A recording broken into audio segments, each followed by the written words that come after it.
अस्सलाम वालेकुम दोस्तों, आज के सियासतनामे में खुश आमदेद। मुझे उम्मीद है आप जहां भी होंगे खैर आफियत से होंगे। आज के सियासतनामे में जो खबरें शामिल होंगी उसमें सबसे पहले हैं इमरान खान साहब ने डील फाइनली कर ली है। अब वो डील क्या है वो मैं आपको आखिर में बताऊंगा। इसके अलावा कमीशन का सरबराह कौन होगा, ये 2 दिन से ये बहस चल रही थी हुकूमती हलकों में, सोशल मीडिया पे, इलेक्ट्रॉनिक मीडिया पे। उसका फैसला कर लिया है हुकूमत ने। फिर 9 मई के मुलजमान को जो सा है वो सजाएं मिलना शुरू हो गई हैं, आगाज़ हो चुका है। अब देखते हैं कि ये मामला कहाँ पर जाकर ख़त्म होता है। सबसे पहले आते हैं कमीशन का जो सरबराह तसद्दुक जिलानी साहब को जो बनाया गया। शहबाज शरीफ साहब ने कैबिनेट से अप्रूवल लिया है।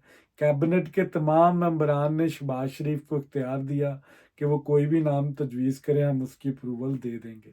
शहबाज शरीफ साहब ने तसद्दुक जिलानी साहब का नाम लिया है, जो लाहौर हाई कोर्ट और सुप्रीम कोर्ट ऑफ पाकिस्तान के चीफ जस्टिस रह चुके हैं। तसद्दुक जिलानी का मैं थोड़ा सा बैकग्राउंड आपको ज़रूर बताऊंगा। उससे पहले यहाँ पे एक मुसद्दका न्यूज़ में आपको दे रहा हूँ कि ये नाम शहबाज शरीफ ने तसद्दुक जिलानी फाइज ईसा की अप्रूवल के बाद कैबिनेट में दिया।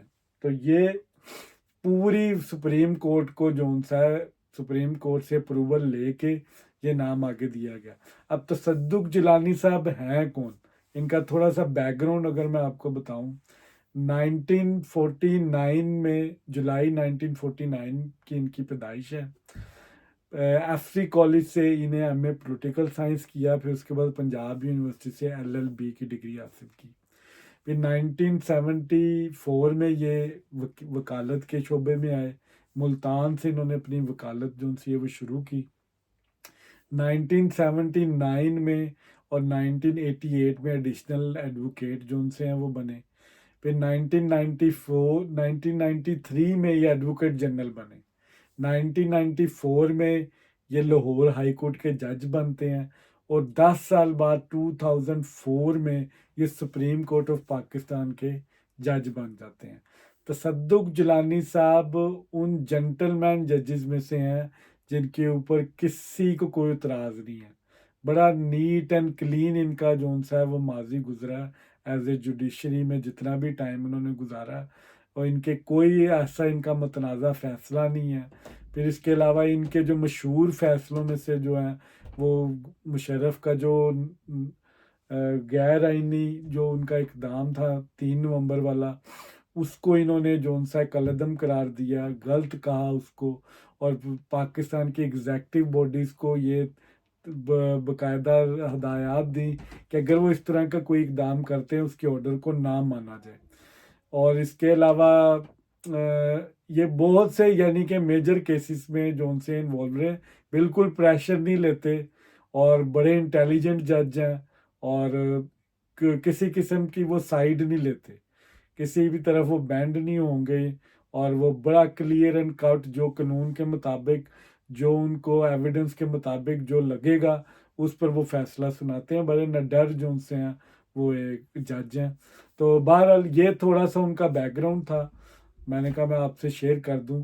फिर तसद्दुक जिलानी साहब को किसी पे कोई तराज नहीं, और मेरा ख्याल है पीटीआई ने बहुत जल्दी कर दी इस पर, जो इस कमीशन को पहले रिजेक्ट कर दिया।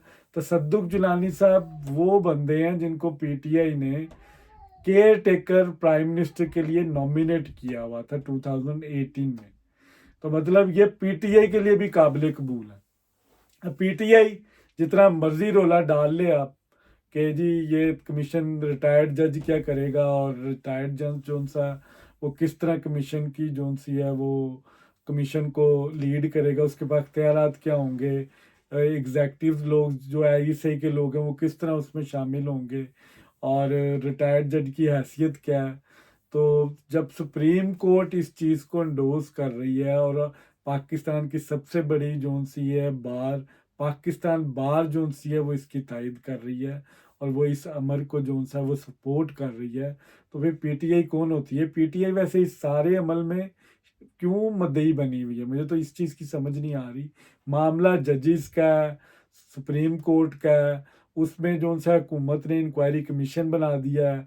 पीटीआई मुझे समझ नहीं आ रही किस चीज़ का तबला बजा रही है। پی ٹی آئی کا تو اس میں لینا دینا ہی کوئی نہیں ہے. پی ٹی آئی تو ایک پولیٹیکل پارٹی ہے. یہ تو ایک عدالت کے ججز نے اپنی اعلیٰ عدلیہ سے یہ درخواست کی ہے کہ ہم اتنے کم عقل ہیں, ہمیں پتہ نہیں ہے کہ اگر ہمارے اوپر پریشر آئے تو ہم نے کرنا کیا ہے, تو جو وہ ہم پہ پریشر ڈال رہے ہیں ان کا پلیز آپ جو سا کچھ کریں. تو عدالت نے جو سا اس کا اختیار جو سا وہ انکوائری کمیشن کی صورت میں دیا, اور سپریم کورٹ کا جج ایک بااختیار جو سا جج رہ چکا ہے, ایک رسپانسیبل بندہ ہے, اور وہ پی ٹی آئی کو بھی جو قابل قبول ہونا چاہیے. اگر وہ انکوائری کر رہا ہے تو وائی ناٹ, اگر آپ حقائق چاہتے ہیں کہ وہ سامنے آئیں. تو مجھے یہاں پہ ایک بڑا پوائنٹ بھی بڑا جو سا ہے وہ لگا, ایک لاجیکل بات لگی. اس کمیشن کے رزلٹ سے آنے سے پہلے مجھے لگ رہا ہے کہ کوئی بندہ بھی جو سا ہے وہ ذمہ وار نہیں ہے, اسپیشلی آئی ایس آئی کی طرف سے. کلین چٹ ہے, میں پہلے ہی دے رہا ہوں, یہ بریکنگ نیوز میں پہلے ہی دے رہا ہوں کہ آئی ایس آئی کی اور حکومت کی طرف سے کوئی بندہ ججز کو پہ نظر انداز نہیں ہو رہا. اس کی وجہ اگر تصدق جیلانی جیسے بندے اس جو سا انکوائری کے سربراہ ہیں نا, تو اس سے یہی لگ رہا ہے کہ یہ انصاف جیسے ہی ہونا ہے اور ان ججوں کے پر خچے اڑ جانے ہیں. کیونکہ تصدق جیلانی اگر کمیشن میں بیٹھا ہے تو حکومت اتنی بڑی بیوقوفی نہیں کریں گے کہ وہ خود انوالو ہوں اور تصدق جیلانی جیسے بندے کو کہ انکوائری کریں اور ہمارا نام جو اس انکوائری رپورٹ میں لکھیں کہ ہاں ہم واقعی ملوث ہیں. تصدق جیلانی کا الیکٹ ہونا ہی اس چیز کی نشاندہی کہ حکومت بے قصور ہے, ان کو کہیں سے کوئی ثبوت نہیں ملنا, اور جب حق اور سچ پہ جب فیصلہ ہوگا تو تصدق جیلانی یہ حق بجانب ہوگا, وہ کہے گا کہ یہ ججز نے بد دیانتی کی ہے. یہ میرا ایک ذاتی ایک تجزیہ ہے کہ اگر اتنا کلین بندہ اگر اس کمیشن کی سربراہی کر رہا ہے, اٹ مینس کہ حکومت کے ہاتھ صاف ہیں اور آئی ایس آئی کی کوئی انوالومنٹ نہیں ہے. اب ان 6 ججز کو ثابت کرنا پڑے گا کمیشن میں آ کے. اب کمیشن کو فل اختیارات دیے جائیں گے, ان کو جو سٹاف ریکوائرڈ ہوگا وہ دیا جائے گا. تصدق جیلانی اسلام آباد میں یہ ساری کریں گے جو سی ہے وہ انکوائری. اور ایک بات یہاں پہ میں اور ایڈ کر دوں کہ جو اس پر جو سا ہے وہ جج جو سا کوئی ایکسٹرا پیسے نہیں لیتا, وہ یہ اس کے پہلے ہی اوتھ میں شامل ہے. اور تصدق جیلانی صاحب نے ایکسپریس نیوز کو جو انٹرویو بھی دیا ہے ایک, اس میں انہوں نے کہا ہے کہ یہ مجھے بڑی خوشی ہے کہ میں اپنے آئینی ادارے کے لیے کوئی تحقیقات کرنے جا رہا ہوں, اور مجھے اس چیز کی جو سی ہے وہ مجھے جب بھی ضرورت ہوگی سپریم کورٹ کو میری میں حاضر ہوں گا. تو یہ ایک اچھا پازیٹیو جسچر انہوں نے دیا ہے. تو جج جو 8-10 لاکھ ہم کہتے ہیں کہ وہ پینشنز کی مد میں لیتے ہیں, تو وہ اس طرح کی انکوائری رپورٹس میں وہ ان کو آپ بلا سکتے ہیں, اور وہ ان کے اختیارات جج کے برابر کے ہی ہوتے ہیں. یہ نہیں کہ وہ ریٹائرڈ ہو گئے تو ان کی اب کوئی سنے گا نہیں, کہ ان کی چلی گئی نہیں. ان کے اختیارات وہ سپریم کورٹ کے جج والے ہی ہوں گے. یہ جو انکوائری کمیشن ہوگا یہ بااختیار ہوگا, یہ کسی کو بھی بلا سکتا ہے. اور جس طرح میں نے آپ کو کہا جو ٹی آر او سیٹ کیے ہیں حکومت نے, وہ ماضی میں کچھ واقعات ہوئے ہیں, اس کے اوپر بھی وہ چھان بین کر کے کوئی قرا نکال سکتا ہے. تو یہ بڑی انٹرسٹنگ اب جو سی انکوائری ہوگی. اب دیکھتے ہیں تصدق جیلانی صاحب کس حد تک کامیاب ہوتے ہیں, اور وہ ان ججز کو کس طرح بے نقاب کرتے ہیں جو جھوٹ بول رہے ہیں, جن کو یہی نہیں پتہ کہ ان کے پاس اختیارات کیا ہیں. ان کو اسلام آباد ہائی کورٹ میں کیسے آپ جو سا ہے وہ اپنی ڈیوٹیز وہ انہوں نے دی ہوں گی, ان کے فیصلے کس طرح کے ہوں گے. اب آج کی جو دوسری خبر ہے جو 9 مئی کے حوالوں سے, جو 9 مئی کے ایک گجرانوالے کی انسداد دہشت گردی کی عدالت نے فیصلہ سنا دیا. 51 لوگ جو ان سے تھے ان کا ٹرائل ہوا, اور شائستہ سپرس کوئی خاتون جج ہیں جنہوں نے یہ فیصلہ سنایا. انہوں نے 5 سال کی ان کو سزائیں سنائی ہیں. ایسے جو جتنے ان کے اوپر الزامات تھے 5 کر کے, یعنی کہ ڈفرینٹ مقدمات میں انہوں نے سزائیں سنائی ہیں، لیکن وہ کلیکٹیولی 5 ایئرز ہی کاؤنٹ ہوگی. اور پھر اس کے بعد انہوں نے جو سب سے موسٹ امپورٹنٹ چیز جو سی ہے نا، یہ راولی میں کوئی پولیس اسٹیشن تھا جس پر انہوں نے دعویٰ بولا تھا، کچھ فائرنگ کی، جلاؤ گراؤ بھی کیا. اس میں ایک سٹنگ ایم پی اے بھی موجود ہے، کلیم اللہ صاحب PP60، ان کے اوپر بھی الزام ہے اور وہ بھی کنوکٹ ہوئے ہیں. PP60 کلیم اللہ جو ان سے ہیں، وہ ایم پی اے، سٹنگ ایم پی اے پنجاب اسمبلی کے، ان کو بھی 5 سال کی سزا ہوئی ہے. اور ایک سابقہ ایم پی اے ہیں، وہ ہیں شبیر مہر صاحب، ان کو بھی سزا ہوئی ہے. اور اس کے علاوہ باقی جو ان سے لوگ ہیں ان کو یہ سزائیں جو ان سے وہ سنائی گئی ہیں. تو یہ آغاز ہو گیا اب 9 مئی کے ملزمان کا، کہ ان کا ٹرائل جو ان سا ہے وہ، یہ تو صرف ایک عدالت کا ہے، 400 سے زیادہ مقدمے جو ان سے ہیں وہ گجرانوالہ میں صرف درج ہوئے تھے 9 مئی کے حوالوں سے، اور یہ صرف 51 لوگوں کا بھی ہوا ہے. اس کے علاوہ مختلف جو ان سے وہ ٹرائل چل رہے ہیں وہ علیحدہ ہیں. 103 لوگ یا 105 لوگ جو ملٹری کورٹس کے ہیں وہ علیحدہ لوگ ہیں. ان کا بھی یہ اب نیکسٹ ویک جو سی اس کی ہیئرنگ ہونی ہے. لیٹ سی کہ سپریم کورٹ جو سا ہے انہوں نے ڈیٹیل مانگی ہوئی ہے کہ جو لوگ جن کو لیس دین ایئر ہے اور جن کی سزا ختم ہو رہی ہے عید سے پہلے، ان کو پلیز اناؤنس کر دے تاکہ ان کو جو سا ان کی چھٹی ہو جائے. لیکن مین جو لوگ ہیں جو جن کے جرم ثابت ہو چکے ہیں، سنگین جرم ہے، جنہوں نے مور اٹھائے ہیں اور جو آگ لگاتے رہے ہیں، جو تنصیبات کو توڑتے رہے ہیں، ان کا ٹرائل وہ کہتے ہیں وہ چلتا رہے گا. وہ معاملات ہم دیکھتے رہیں گے.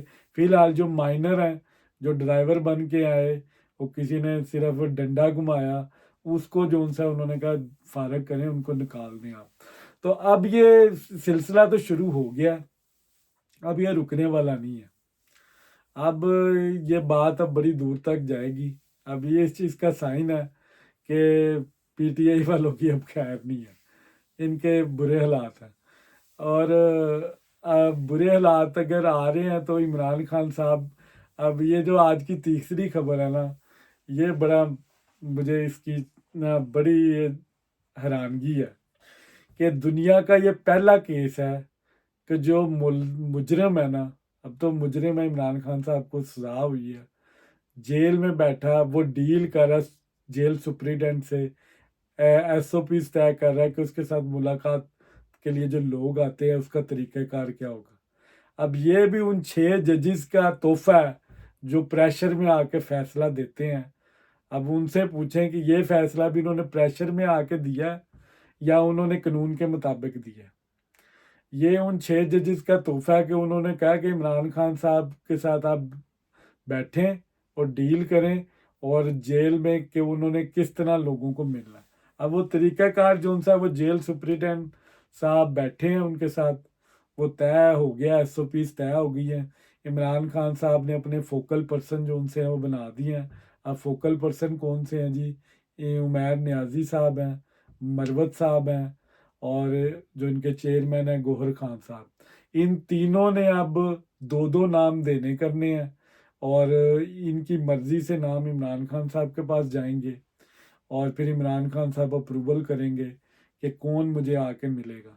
منگل اور یعنی کہ ٹیوزڈے اور تھرسڈے کے دن یہ ملاقاتیں ہوں گی. ٹیوزڈے کے دن 2 سیشنز ہوں گے، جس میں پہلے سیشن میں وکیل ہوں گے اور دوسرے سیشن میں ان کی فیملی کے لوگ ہوں گے، یعنی کہ ان کی بہنیں جو ان سے ملاقات کریں گی. ایچ سیشن جو ان سے وہ آدھے گھنٹے سے 45 منٹس کا ہوگا. یہ بھی طے ہو گیا کہ آپ نے اتنا ٹائم لینا ہے. اور پھر اس کے بعد ایک اور جو سب سے جو سی مذائقہ خیز بات ہے کہ اس میں یہ بھی طے کیا ہے کہ کوئی سیاسی گفتگو نہیں ہوگی.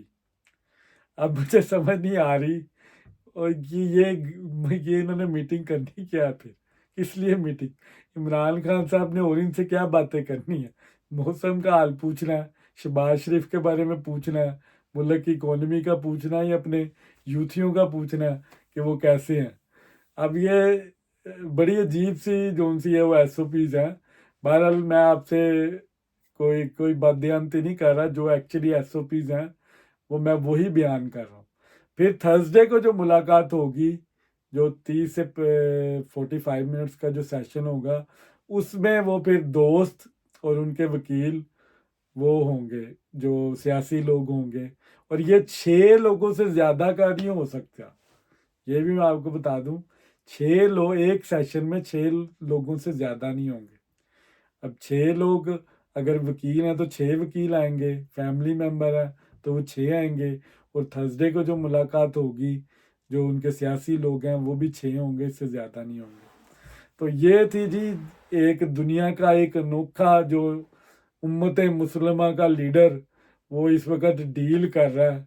असल में डील ये थी जो उसने करनी थी, और वो उसने अब डील कर ली है कि मेरे साथ मुलाकात की जो उनसे एसओपीज क्या होंगे और मेरे साथ कौन मिलेगा, किस तरह मिलेगा।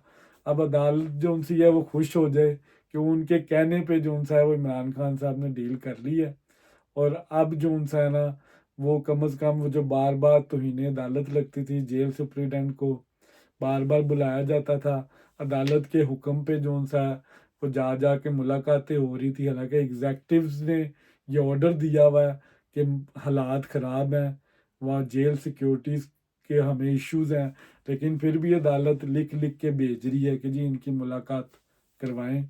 यह भी एक मुदाखलत है आईनी दायरा से, आप दायरा इख्तियार से बाहर जाके आउट ऑफ द बॉक्स जाके आप एक रिलीफ दे रहे हैं। अब ये अदालतों से पूछें आप कि ये इस तरह का रिलीफ पाकिस्तान के आम आवाम को मिल रहा है? यहाँ पर आम आवाम को इस तरह की आप फेवर देते हैं? अब जिस तरह इमरान खान साहब जेल में एक मुजरिम है और उनको 3-3 मुलाकातें आप दे रहे हैं, 1000 से ज़्यादा उनकी मुलाकातें हुई हैं, एक आम आदमी एक आम पाकिस्तानी को अदालत इस तरह का रिलीफ देती है? इमरान खान साहब तो किसी पॉलिटिकल पार्टी के हेड नहीं है बाय लॉ, वो इस वक्त एक आम से जोन से हैं, वो किसी चीज़ को वो लीड नहीं कर रहे, किसी जमात को वो लीड नहीं कर रहे। जमात के जो चेयरमैन है वो गौहर खान साहब हैं, तो वो किस किस जोन सा है वो एक मुझे समझ नहीं आती वो क्या उनका उनके अंदर है क्या इस वक्त जिसको लोग आके जो उनसे मुलाकातें कर रहे हैं, फिर ऊपर से वो लॉजिक देते हैं कि जी 200 से जायद मेरे पे मुकदमात है और मैंने अपने वकीलों से मुशावरत करनी होती है। आपने वकीलों से क्या मुशावरत करनी? वकील ने तो खुद अपने नॉलेज के मुताबिक जो आर्गूमेंट्स देने होते हैं, आपने उनको बताने कि क्या आर्गूमेंट्स दें अदालत में जाके। अब ये इमरान खान साहब अपने वकीलों को मुझे लगता है शायद खुद गाइड करते हैं, जो कहते हैं मैंने अपने वकीलों से बार बार मुशावरत करनी है। वो 200 से ज़्यादा मुकदमे, अभी तो ये को 5-10 मुकदमे चल रहे हैं आपके जो हाई कोर्ट में है, कुछ जो उनसे हैं वो अडयाला जेल में होती है कुछ की हेयरिंग, बाकी 9 मई के मुकदमात तो भी अलग हैं, तो वो आपसे बाद में वो डील करेंगे जब 9 मई के मुकदमात खुलेंगे, तो फिर आपको पता चलेगा कितनी इंसदाद दहशत गर्दियों में आपने जो सा वो शामिल तफ्तीश होना है और आपके ऊपर मुकदमे बने हैं, क्योंकि आपकी एमा पे ये सब कुछ हुआ है। तो जिनकी एमा पे हुआ है उसका क्या हाल होगा, उसके ऊपर कितनी सजा होगी। अगर अमेरिका यूरोप में ये आपके लोग होते तो आपको लग समझ जानी थी कि रियासत के ऊपर हमला क्या होता है। ये तो आपकी खुशकिस्मती है कि आप पाकिस्तानी जैसे मुल्क में आपने जो सा है वो ये जुर्म किया है, और इस जुर्म की जो सी है वो सज़ा देते देते भी 1 साल से ज़्यादा हो गया, कुछ लोगों की सज़ाएं भी पूरी हो चुकी हैं। तो ये आपकी खुशकिस्मती है, नहीं तो कैपिटल हिल आपके सामने अमेरिका में, उसमें अमेरिका के जजेस ने ब्लंट होके जो सा वहाँ पे फैसला दिया। अब आज की जो सी है एक और इम्पोर्टेंट खबर, जो ख्वाजा आसिफ साहब का एक ट्वीट है जो इन जजेस के बारे में एक बहुत बड़ा सवालिया निशान है। ख्वाजा आसिफ साहब अपने ट्वीट में क्या कहते हैं कि एफबीआर के मसलू जो महसूलात जो हैं इस वक्त, जो टैक्स के मद में जो रकूम है जो एफबीआर को मिलनी है, उसके कुछ मुकदमे जो उनसे हैं वो अदालतों में चल रहे हैं। सुप्रीम कोर्ट में 102 अरब के मुकदमे हैं इस वक्त, जो उनसे हैं वो जेर समात हैं। हाई कोर्ट में 742 अरब के मुकदमे हैं। फिर ट्राइब्यूनल्स में 1700 अरब के जो उनसे हैं वो मुकदमे इस वक्त जो उनसे हैं वो जेर समात हैं। तो जजेस को इन इन मुकदमात पे ध्यान करने की ज़रूरत है। और जजेस जो उनसे हैं वो किसी और तरफ लगे हुए हैं। अभी भी पीटीआई डाइवर्ट कर रही है कि सुप्रीम कोर्ट के सारे जज भी बैठ जाएं कि जी असरअंदाजी कहाँ से हो रही है। ये जो मुल्क के ऊपर असरअंदाजी हो रही है, जिसकी ये जो पैसा ये टोटल है 2544 अरब, ये टोटल जो उनसा है ये अमाउंट है। चलो इसमें से अगर 2000 अरब भी गवर्नमेंट को आए ना, तो गवर्नमेंट के काफ़ी मामला ठीक हो सकते हैं, हेल्थ के उसके अलावा एजुकेशन के। और पाकिस्तान को शायद आईएमएफ की ज़रूरत ना पड़े। अगर इसको आप डॉलर में कन्वर्ट करें ना, हम 1 अरब डॉलर के लिए जो उनसे हैं वो तरले कर रहे हैं इस वक्त। और कभी हम सऊदीया जाते हैं, कभी अमेरिका जाते हैं, तो आप ये जो अपनी जुडिशरी है उसका ये हाल देख लें आप। तो इस तरफ आप अपना ध्यान आपको करना चाहिए। अगर आपको वाकई पाकिस्तान की जो उनसे है वो टैक्स पेयर के पैसे से आप बैठे हैं और ये फैसले कर रहे हैं, अगर आपको फिक्र है इनकी, तो प्लीज़ इसकी तरफ भी ध्यान करें। ये जो गवर्नमेंट के ऊपर पेंडिंग है ये चीज़ें, अगर आप ये इन केसों के फैसले कर लें तो गवर्नमेंट को काफ़ी जो उनसा है वो इसमें जो उनसा है वो रिलीफ मिल सकता है इकोनॉमिकली तौर पर। तो अब इस चीज़ का फैसला तो पाकिस्तान की अदालतों ने करना, ये मैं तो कर नहीं सकता। मैं तो सिर्फ आइडेंटिफाई किया है कि ख्वाजा साहब ने जो सा है वो बड़ी अच्छी जगह जो सा है वो तवज्जो दिलाने की कोशिश की है कि अदलिया को इसकी तरफ भी ध्यान करना चाहिए। इस्लामाबाद के हाई कोर्ट काबिल एहतराम है, अगर उनके ऊपर किसी भी किस्म का कोई प्रेशर आ रहा है तो वो दूध का दूध पानी का पानी होना चाहिए। लेकिन कुछ ध्यान आप इस तरफ भी कर लें, आपकी मेहरबानी होगी। ये था आज का व्लॉग। अगर पसंद आया तो प्लीज़ इसको लाइक और शेयर ज़रूर करें और अपनी जो सी है वो राय ज़रूर दिया करें। बहुत शुक्रिया।